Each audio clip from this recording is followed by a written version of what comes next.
नमस्कार, ग्लोबल टेलिभिजनमा स्वागत छ। आज हामी भारतमा देखिएको कोरोनाको नयाँ स्वरूप ट्रिपल म्युटेड भेरिएन्ट र यसको जोखिमका बारेमा जनस्वास्थ्यविद डाक्टर रमेश आचार्यसँग कुराकानी गर्नेछौँ। स्वागत छ डाक्टर साहब यहाँलाई कार्यक्रममा। डाक्टर साहब, जस्तो कोरोना भाइरसको सङ्क्रमण चाहिँ बढिरहेको छ, अहिलेको नेपालको सिचुएसन, नेपालको अवस्था अहिलेको के छ? अहिले पछिल्लो समय नेपालगञ्जको भेरी अञ्चल अस्पताल या नेपालगञ्ज मेडिकल कलेजमा न हस्पिटलभित्र सेनिटाइजर छ, न त मास्क छ, न त स्वास्थ्यकर्मी सङ्क्रमित भइसकेपछि आइसोलेसन या आइसियु बेड नै छ। त्यसको मतलब के हो भने आज हामी चाहिँ आजको दिनसम्म आइपुग्दा यो न्यू भेरिएन्टसँगै हामी चाहिँ मास या कम्युनिटी ट्रान्समिसनको फेजमा छौँ।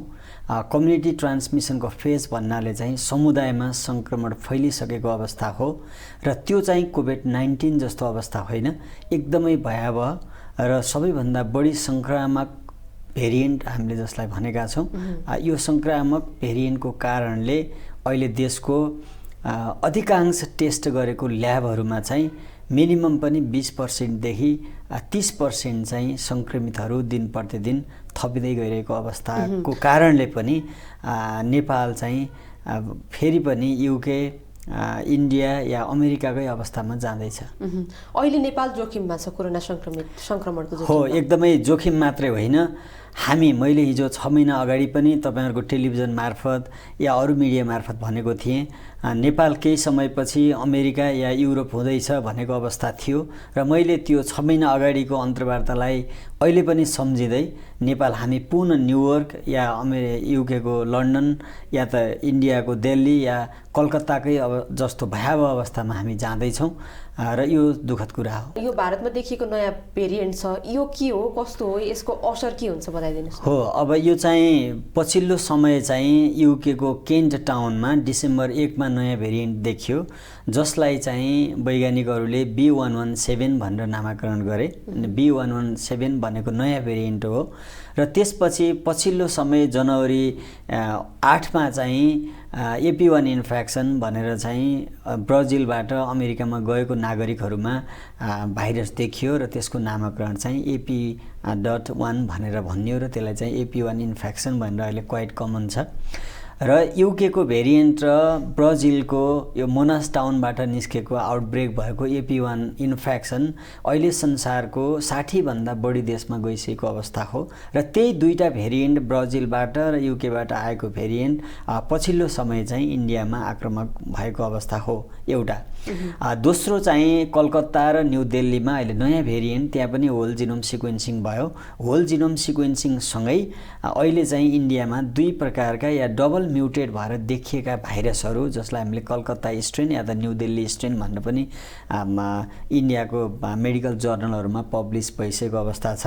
त्यसकारण चाहिँ युकेको, ब्राजिलको, कलकत्ता र न्यू दिल्लीको कम्बाइन 3 या 3 भन्दा बढी प्रकारका भेरिएन्टहरू इन्डियामा आक्रामक रूपमा देखा परे र त्यसकै परिणामस्वरूप अहिले दिनमा 3 लाख 4 लाख सङ्क्रमित फैलिसकेको अवस्था, सङ्क्रामक भइरहेको अवस्था छ भने त्यसै गरी यो चाहिँ इन्फेक्सियस या आउटब्रेक भएसँगै नागरिकहरू चाहिँ हस्पिटलमा हस्पिटलाइज हुने अवस्था अत्याधिक छ, मोर्टालिटी रेट हाई छ र अहिले इन्डियामा भयावह अवस्था छ र इन्डियाको समग्र स्वास्थ्य क्षेत्र नै तसनस जसरी गइरहेको अवस्था छ। यो एकदमै गम्भीर र यो एकदमै ठुलो चुनौती यो एसिया र विशेष गरी इन्डियन नागरिकका लागि हो र त्यो हामी छिमेकी भएको नाताले हाम्रो अवस्था पनि अब हामी नजिकै छौँ, हामी एक स्टेप पछाडि मात्रै छौँ र हामी अब इन्डियाकै फेजमा जाँदैछौँ भनेको यो गम्भीर दुर्घटनातिर हामी जाँदैछौँ।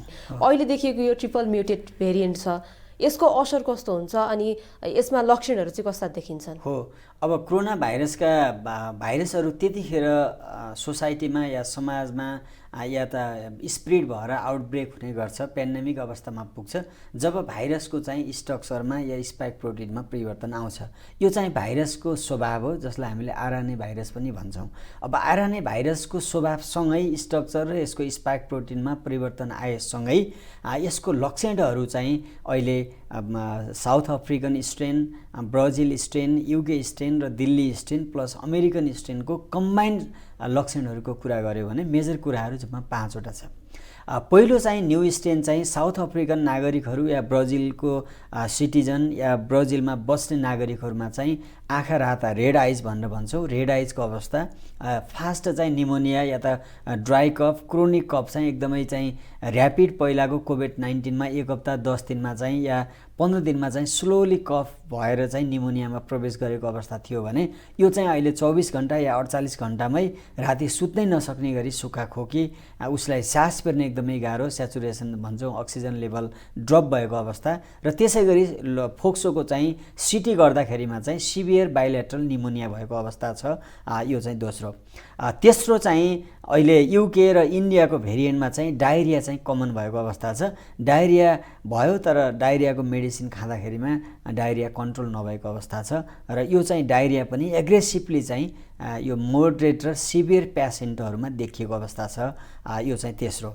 चौथो चाहिँ हेडेक चाहिँ पहिला कोभिड-19को केसमा हेडेक चाहिँ अलि माइल्ड र मोडरेट थियो, यसमा चाहिँ सिभियर हेडेक छ, र सिभियर हेडेक भएको कसैलाई ब्लड प्रेसर थिएन, कसैलाई सुगर थिएन या कसैलाई क्रोनिक इलनेस थिएन भने पनि अहिले चाहिँ फ्लक्चुएसन चाहिँ अक्सिजन लेभल स्वाट्टै ड्रप भएको अवस्था, हेडेक चाहिँ एकदमै एग्रेसिभली टाउको दुखेको अवस्था, प्रेसर नभएको बिरामीको पनि ब्लड प्रेसर स्वाट्टै हाई भएको अवस्था, सुगर नभएको बिरामीलाई पनि ब्लड सुगर ग्लुकोज लेभल चाहिँ हाई भएको अवस्थाले पनि यो स्ट्रेन चाहिँ अहिले देखे पहिलाको कोभिड-19को भन्दा अत्यन्तै घातक र चाहिँ अलि सिरियस र सङ्क्रमक गराउन सक्ने स्ट्रेनको रूपमा बुझिन्छ। अलावा यसको अलावा अरू लक्षणहरूमा चाहिँ विशेष गरी चाहिँ मुख प्याक हुने, सुक्खा हुने, जिउरो चाहिँ तपाईँले बाहिर निकाल्नुभयो भने पनि जिउरोको भागमा चाहिँ पुरा व्हाइट, यो जिउरो रेड नभएर पुरै व्हाइट जस्तो भएको, अनि त्यसपछि मान्छेलाई सास फेर्न गाह्रो भएको पेसेन्टहरूलाई, र पेसेन्टहरू चाहिँ एकदमै चाहिँ ट्याकिप्निया भन्छ, हार्ट रेट फ्लक्चुएसन भइरहेको, पल्स रेट फ्लक्चुएसन भइरहेको अवस्था छ। यो पहिलादेखि नै भन्दा धेरै नै खतरनाक छ भनेर पनि सञ्चार माध्यमहरूमा आइरहेको छ, इन्टरनेसनल न्युजहरूमा पनि आइरहेको छ। के हो यो खास कुरा हो? अहिलेको यो भेरिएन्ट जुन युके भेरिएन्ट, ब्राजिल भेरिएन्ट, इन्डियाको कलकत्ता या दिल्लीको भेरिएन्ट हुँदै नेपालमा अहिले पछिल्लो समय जुन भेरिएन्टहरू नेपालमा पनि पक्कै ब्राजिलबाट नागरिकहरू आयो, युकेबाट आयो, दिल्लीबाट प्रत्येक दिन हाम्रो चाहिँ खुला सिमानाको कारणले इन्डिया र नेपालको बोर्डर ओपन बोर्डरको कारणले पनि प्रत्येक दिन हजारौँ नागरिकहरू नेपालमा आउनुहुन्छ। हामीले यसको मतलब के बुझ्नु पर्यो भने नेपालमा 120 दिनपछि कुनै पनि भाइरसहरू जेनरल त 60 दिनदेखि 120 दिनभित्रमा म्युटेट भएर नयाँ भेरिएन्ट चाहिँ सोसाइटीमा जान्छ या डिसिपियर हुन्छ। हाम्रो अवस्थामा त डिसिपियर भएको अवस्था होइन, लोप भएको अवस्था होइन। त्यसकारण हामी के भन्न सक्छौँ भने नेपालमा होल जिनोम सिक्वेन्सिङ भएको अवस्था छैन। होल जिनोम सिक्वेन्सिङको लागि सिङ्गापुर, हङकङ र दिल्लीमा हामीले केही स्याम्पलहरू 10-20वटा स्याम्पलहरू त हामीले पठाउँदाखेरिमा युके भेरिएन्ट र इन्डियन भेरिएन्ट पुष्टि भएको चाहिँ आयो। 9वटामा युके भेरिएन्ट, 2टामा इन्डियन भेरिएन्ट भनौँ। तर यहाँ ब्राजिलबाट आएको नागरिकहरू पनि छ। नेपालभित्रै पनि भाइरस म्युटेट भएर नयाँ फेजमा गइसकेको अवस्था छ। त्यसकारण चाहिँ यो अहिले नेपालमा देखिएको भेरिएन्ट चाहिँ पक्कै पनि 3 या 3 भन्दा बढी प्रकारका भेरिएन्टहरू सबै टाउनबाट आउटब्रेक भएको अवस्था छ। त्यसलाई हामीले मुख्य गरी अहिले चाहिँ इन्डिया, युके र ब्राजिल प्लस नेपालमा म्युटेट भइसकेको भेरिएन्टले गर्दा पनि नेपालमा चाहिँ अहिले पहिला चाहिँ सङ्क्रमण गराउँदाखेरिमा एउटा फ्यामिलीमा एकजना व्यक्तिलाई माइल्ड या मोडरेट सिम्टम भएर सामान्य लक्षणपछि उपचार हस्पिटलमा नगइकन पनि होम आइसोलेसनबाट ठिक हुन्थ्यो भने आज एउटा परिवारमा एकजना व्यक्तिलाई सङ्क्रमण भएपछि त्यसको 24 घण्टा या 48 घण्टामा पुरै परिवार चाहिँ आइसियुमा गएको अवस्था या भेन्टिलेटरमा गएको अवस्था या त हस्पिटलमै आइसोलेसनमै बसेर बेड नपाएको अवस्था छ। त्यसकारण पनि अहिलेको अवस्था भनेको कोभिड-19 को जस्तो अवस्था होइन। हामी एकदमै सिरियस, हामी एकदमै गम्भीर दुर्घटनातिर जाँदैछौँ र सरकारले तत्काल लकडाउन गरेन र मेन आउटब्रेक भएको सिटीहरूलाई पूर्ण रूपमा लकडाउन गरिएन र यही अवस्थामा यथावत छोडियो भने अबको 2 देखि 3 महिना चाहिँ नेपालकै इतिहासमा, एसियाकै इतिहासमा इन्डिया या न्युयोर्क या त हामी लन्डन या इटलीको रोमकै अवस्थामा हामी पुग्दैछौँ। जुन यो भारतमा देखिएको ट्रिपल म्युटेट भेरिएन्ट छ, नेपालमा यो पनि देखिसक्यो अहिले? हो, म्युटेट होल जिनोम सिक्वेन्सिङ भएको अवस्था छैन, तर ट्रिपल म्युटेन्ट, डबल म्युटेन्ट भेरिएसनमा त भेरिफाइड भइसकेको अवस्था छ। ट्रिपल म्युटेन्ट भनेको 3 या 3 भन्दा बढी प्रकारका म्युटेटहरू भएर एउटै भाइरसमा देखिएको फेजलाई हामीले ट्रिपल म्युटेसन भनेर भन्छौँ। त्यो पनि नेपालमा देखिसक्यो पुगिसकेको अवस्था हुनुपर्छ। तर हामीकोमा होल जिनोम सिक्वेन्सिङ गर्ने इन्टिग्रेटेड मोलिकुलर ल्याब छैन। इन्टिग्रेटेड मोलिकुलर ल्याबमा जबसम्म हामीले 10,000 या 15,000 या 5,000 या कम्तीमा पनि 100 स्याम्पल हामीले लगेर टेस्ट गरेर यो म्युटेड कति प्रकारको म्युटेड हाम्रो सोसाइटीमा छ, यो सोसाइटीमा म्युटेड भएका भाइरसहरू कुन कुन म्युटेड भएका भेरिएन्टहरू बढी आक्रामक छन् र त्यो म्युटेड भएका आक्रामक भएका भेरिएन्टहरूबाट कस्तो कस्तो लक्षणहरू छ भनेर जबसम्म हामी डिटेल चाहिँ रिसर्च युनिटमा बसेर रिसर्च गर्दैनौँ तबसम्म चाहिँ नेपालमा यति नै प्रकारको भेरिएन्ट छ र यो इन्डियाकै भेरिएन्ट हो या युकेकै भेरिएन्ट चाहिँ यहाँ आउटब्रेक भएको छ या नेपालकै भेरिएन्ट आउटब्रेक भएको छ भनेर भन्ने अवस्था होइन।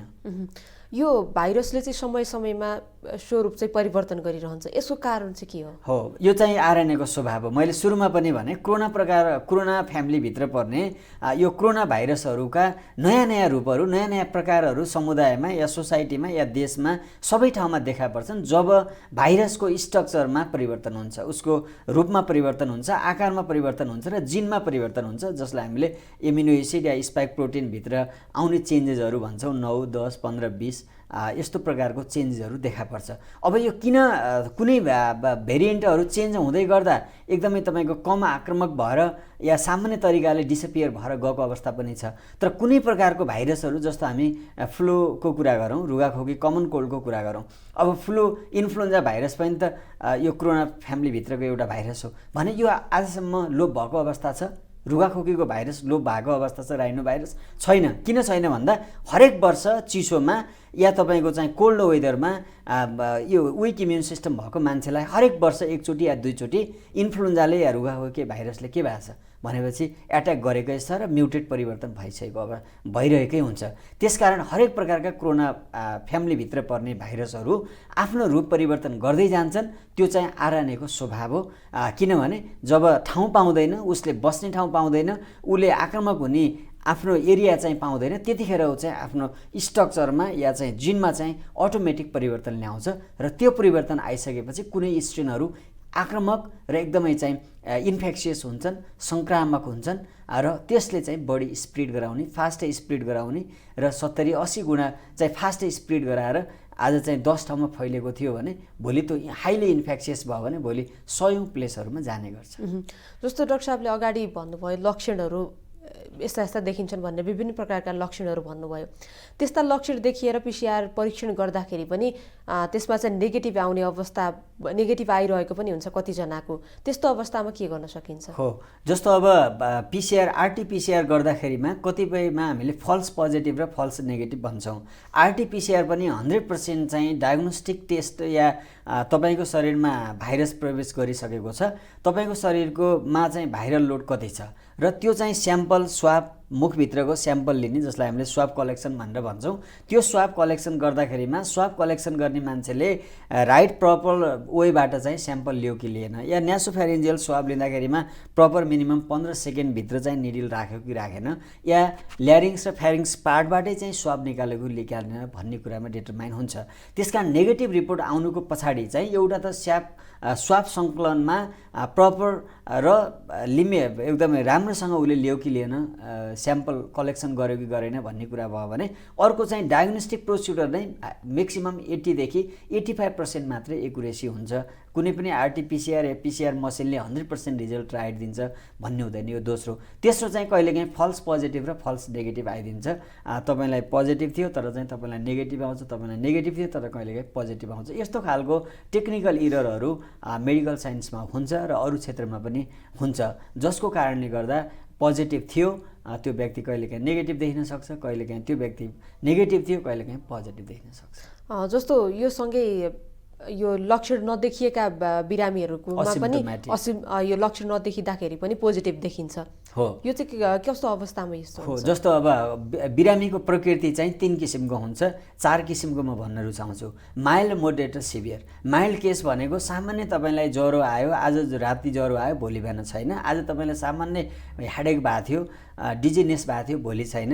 आज तपाईँलाई डायरिया लाग्ला जस्तो थियो, भोलि डायरिया छैन। या चेस्ट पेन थियो, भोलि छैन। र सामान्यतया तपाईँ हिँडुल गर्न सक्नुहुन्छ, तपाईँलाई कुनै पनि मेडिसिनको आवश्यकता पर्दैन र तपाईँ चाहिँ अलिकति रेस्ट गर्नुभयो, हट वाटर खानुभयो, खानेकुराहरू प्रशस्त झोलियो पदार्थ खानुभयो भने तपाईँ ठिक हुनुहुन्छ। त्यसलाई चाहिँ हामीले के भन्छौँ भन्दा माइल्ड असिम्प्टोमेटिक करियर भनेर भन्छौँ। अब मोडरेट र सिभियर भन्दा बित्तिकै अलि माथि गयो। मोडरेट भन्दा बित्तिकै अब तपाईँलाई 102 डिग्री ज्वरो या 100 डिग्री ज्वरोभन्दा माथि आउने, रुगाखोकी कम्प्लिटली लाग्ने, चेस्ट इन्फेक्सन हुने, हेडेक हुने, डायरिया हुने र त्यो चाहिँ मेडिसिनले नै लिनुपर्ने या कहिलेकाहीँ अक्सिजन पनि लिनुपर्ने अवस्था छ, त्यसलाई माइल्ड भन्यौँ। सिभियर भन्दा बित्तिकै त्यो केस चाहिँ उसको अक्सिजन लेभल 90 भन्दा तल पुगेको अवस्था छ, फोक्सोमा बाइलेटरल निमोनिया देखिएको छ, हेडेक छ, डायरिया छ, ड्राई कफ छ र ऊ चाहिँ सिभियर केस भएर आइसियु या भेन्टिलेटरमा पुगेको अवस्था छ भने त्यसलाई हामीले सिरियस सिम्प्टोमेटिक केस भनेर भन्छौँ। यो चाहिँ माइल्ड, मोडरेट र सिभियर। अब जहाँसम्म भयो complete asymptomatic without any symptom, त्यो व्यक्ति पोजिटिभ छ तर व्यक्ति पोजिटिभ हुँदाखेरिका उसको ओभरअल इम्युन सिस्टम बलियो छ, ऊ चाहिँ क्रोनिक इलनेसको पेसेन्ट छैन, उसले कुनै पनि मेडिकेसन या मेडिसिनहरू लिएको अवस्था छैन, ऊ चाहिँ दीर्घरोगी पनि होइन र केही पनि चिज नभइसकेपछि प्लस उसको चाहिँ एक्सपोजर कम्युनिटीमा या उसको काम गर्ने वर्किङ प्लेसमा चाहिँ उसको चाहिँ तपाईँको चाहिँ एक्सपोजर चाहिँ कम छ भने त्यस्तो व्यक्तिमा चाहिँ कोभिड-19 या नयाँ भेरिएन्टहरूको चाहिँ भाइरल लोड भनिन्छ, त्यो भाइरल लोड चाहिँ कम हुन्छ। भाइरल लोड जति कम हुन्छ त्यति चाहिँ केस के हुन्छ त भन्दा असिम्प्टोमेटिक या तपाईँको चाहिँ लक्षणविहीन, स्वास्थ्य उसको राम्रो छ, इम्युन सिस्टम बलियो छ, ऊ हेल्दी छ र उसकोमा भाइरल लोड कम छ भने त्यस्तो केसहरूमा चाहिँ सामान्यतया टेस्ट गर्दाखेरिमा पोजिटिभ देखिन्छ तर चाहिँ लक्षणहरू केही पनि देखिएको हुँदैन र मेडिसिन पनि उसले लिनु पर्दैन। यो जुन भारतमा देखिएको नेपालमा पनि देखिसकेको छ भन्नुभयो तपाईँले, यो नयाँ भेरिएन्ट छ, यसको जोखिम समुदाय स्तरमा नपुर्याउनका लागि, पुग्न नदिनका लागि के गर्न सकिन्छ? यो हामीले अहिले तत्काल आजदेखि नै म तपाईँको टेलिभिजन मार्फत सम्पूर्ण नेपाली दिदीभाइ तथा दाजुभाइ तथा दिदीबहिनीहरू प्लस नेपाल सरकार सम्माननीय प्रधानमन्त्रीज्यू या स्वास्थ्य मन्त्रीज्यूलाई विनम्र अनुरोध म के गर्न चाहन्छु भने अहिले तत्कालै आउटब्रेक भएको 24वटा जिल्ला लकडाउन गरियोस्। लकडाउन लकडाउन लकडाउन लकडाउन भन्दा अर्को विकल्प छैन। पहिलो। दोस्रो, आरटीपीसीआर चाहिँ 10,000 होइन, तत्काल हाम्रो नेपालमा अभाइलेबल 18 देखि 20,000 भनेर भनिएको छ। तत्काल सबै ठाउँबाट मोबाइल हस्पिटल या कन्ट्याक्ट ट्रेसिङ र ट्र्याकलाई इफेक्टिभली लगेर क्लोज कन्ट्याक्टमा आएका व्यक्ति, भाइरस अलरेडी पोजिटिभ भइसकेका व्यक्तिहरू, जो व्यक्तिहरू हस्पिटलमा आइसियुमा हुनुहुन्छ, आइसोलेसनमा हुनुहुन्छ या भेन्टिलेटरमा हुनुहुन्छ, उहाँसँग जोडिएका सबै क्लोज कन्ट्याक्ट नजिक भएका उहाँहरूसँग बिरामीसँग नजिक भएका, सङ्क्रमित बिरामीसँग नजिक भएका व्यक्तिहरूलाई हामीले क्लोज कन्ट्याक्ट भन्छौँ। त्यस्ता व्यक्तिहरू र सोसाइटीमा अहिले पछिल्लो रिसर्च स्वास्थ्य मन्त्रालय या नेपाल हेल्थ रिसर्च काउन्सिल या कुनै चाहिँ साइन्टिफिक रिसर्च डाक्टर साहबहरू या त साइन्टिस्टहरूले यदि आउटब्रेक भएको पकेट एरियाहरूलाई गेस गर्नुभएको छ, ती एरियाहरूलाई चाहिँ हाम्रो मोनिटरिङ पुगेको छैन भने तत्काल चाहिँ त्यहाँ चाहिँ एग्रेसिभली स्वास्थ्यकर्मी पठाएर स्वाब सङ्कलन गर्नु पर्यो, कन्ट्याक्ट ट्रेस र ट्र्याक गर्नु पर्यो, क्लोज कन्ट्याक्टमा आएको सबै मान्छेलाई यो चाहिँ टेस्टिङको दायरामा ल्याउनु पर्यो, इन्डिया र नेपालको बर्डर कम्प्लिट सिल गर्नु पर्यो र इन्टरनेसनल फ्लाइटमा नेपालमा आउने हरेक नागरिकलाई चाहिँ अनिवार्य चाहिँ 14 दिन आइसोलेसन या क्वारेन्टिनमा राख्नु पर्यो। यदि राखिएन भने नेपालको अवस्था इन्डिया र अमेरिकाको जस्तो हुन्छ। हजुर, यहाँको महत्त्वपूर्ण समय र संवादका लागि यहाँलाई धेरै धेरै धन्यवाद। तपाईँलाई पनि धेरै धेरै धन्यवाद। आजको कार्यक्रममा हामीले कोरोनाको नयाँ स्वरूप ट्रिपल म्युटेड भेरिएन्टको बारेमा जानकारी दियौँ। यस्तै थप जानकारी लिएर पुनः आउने नै छौँ। ग्लोबल टेलिभिजन हेर्दै गर्नुहोला। नमस्ते।